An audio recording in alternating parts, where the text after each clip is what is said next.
It's a new year, which means the 2020 NBA All-Star Game is just a few months away, and that means you're able to vote for your 5 starters in the Western Conference and Eastern Conference. Just like last year, the 2 most voted in players in each conference are awarded team leader and are able to draft from the select player pool. So today I'll be giving you my predictions on the Eastern and Western Conference starters along with the bench players. So here we are at the NBA All-Star voting for 2020's All-Star Game. I have a link in the description for you to vote as well. Let's fill out the Western Conference first, starting off with who I feel is going to be the most voted in player per usual, LeBron James.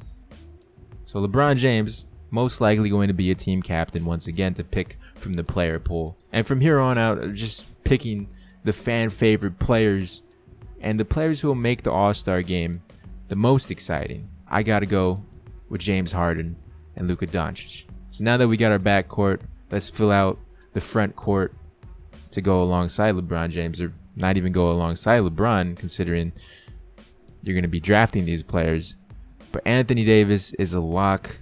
Kawhi is a lock, even though, load management. So moving on to the Eastern Conference, the player I feel will be the most voted in, Giannis, once again, 2 years in a row. LeBron and Giannis, team captains twice in a row, maybe. Let's go to the backcourt. The backcourt is interesting. Oh, man, this is a tough one. We'll go to the obvious one, I feel. Kemba Walker, the Boston Celtics are playing amazing. And then, I want to say Kyrie, but he's just been hurt. But since this is the fan vote, I feel like fans will still vote Kyrie in. So we're going to go with Kyrie and Kemba in the backcourt, even though if there was good choices like Bradley Beal, Trae Young. It's time to fill out the rest of the front court with Giannis. The one lock I do see in the front court, Pascal Siakam. The Toronto Raptor fans are crazy. He's definitely getting voted in, first-time All-Star. And then after that, it's anybody's spot. Jimmy Butler. The Miami Heat are winning without, an amazing team. Joel Embiid, he could be a good choice as well, but oh man, see, this is the thing. I'm trying to think of awarding winning, but in reality, this is the fan vote. Jimmy, I'm sorry. I gotta go with Joel Embiid. Although you're playing better than Joel Embiid right now, Jimmy, it's the fan vote.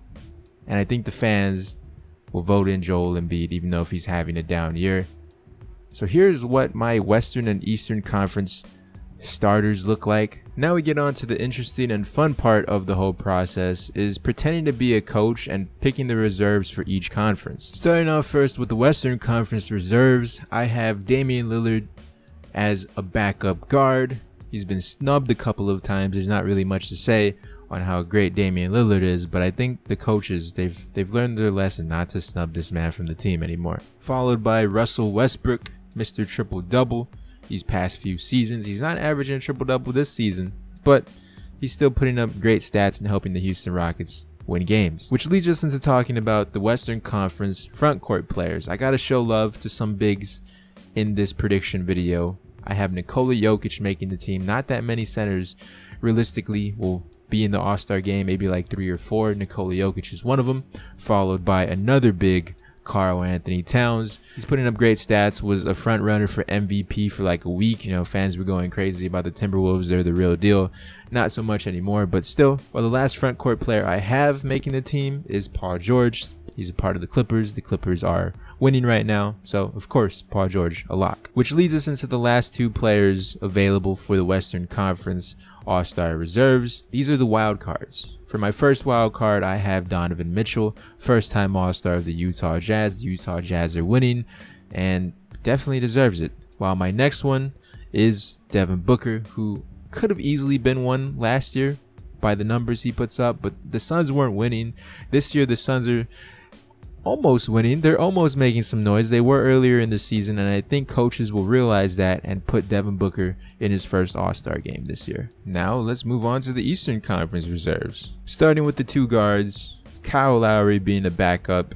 Last year, I thought he was undeserving of the spot, but he still made it.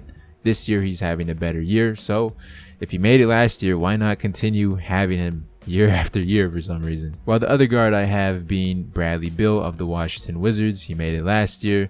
Wizards aren't so great, but he's putting up great numbers, and coaches will see that. Moving on to the front court, we gotta talk about Jimmy Butler first. I snubbed him from my starters, so gotta show love to Jimmy first and foremost of the Miami Heat.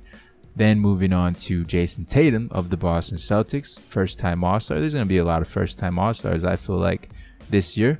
And then the last front court player being Ben Simmons. I'm not entirely sure if they'll allow Ben Simmons to be a front court player. If he isn't allowed to be a front court player, that means some front court player that is undeserving will make it in instead of some of the guards I have making the East. Which leads us into talking about the final two members of the East reserves, the wild cards. The first wild card I have being Trae Young of the Atlanta Hawks. The Hawks are terrible, but he's averaging crazy points right now. So coaches will see that, along with the last pick, Zach LaVine of the hometown Chicago Bulls. The All-Star game is in Chicago, so this one just makes sense if you want to please the fans. Not to mention, the Bulls are currently battling for that 8th seed, so we'll see how that goes. So those are my Eastern and Western Conference All-Star Game players. Let me know who you got in the comment section below, along with voting for your starting 5 with the link in the description. So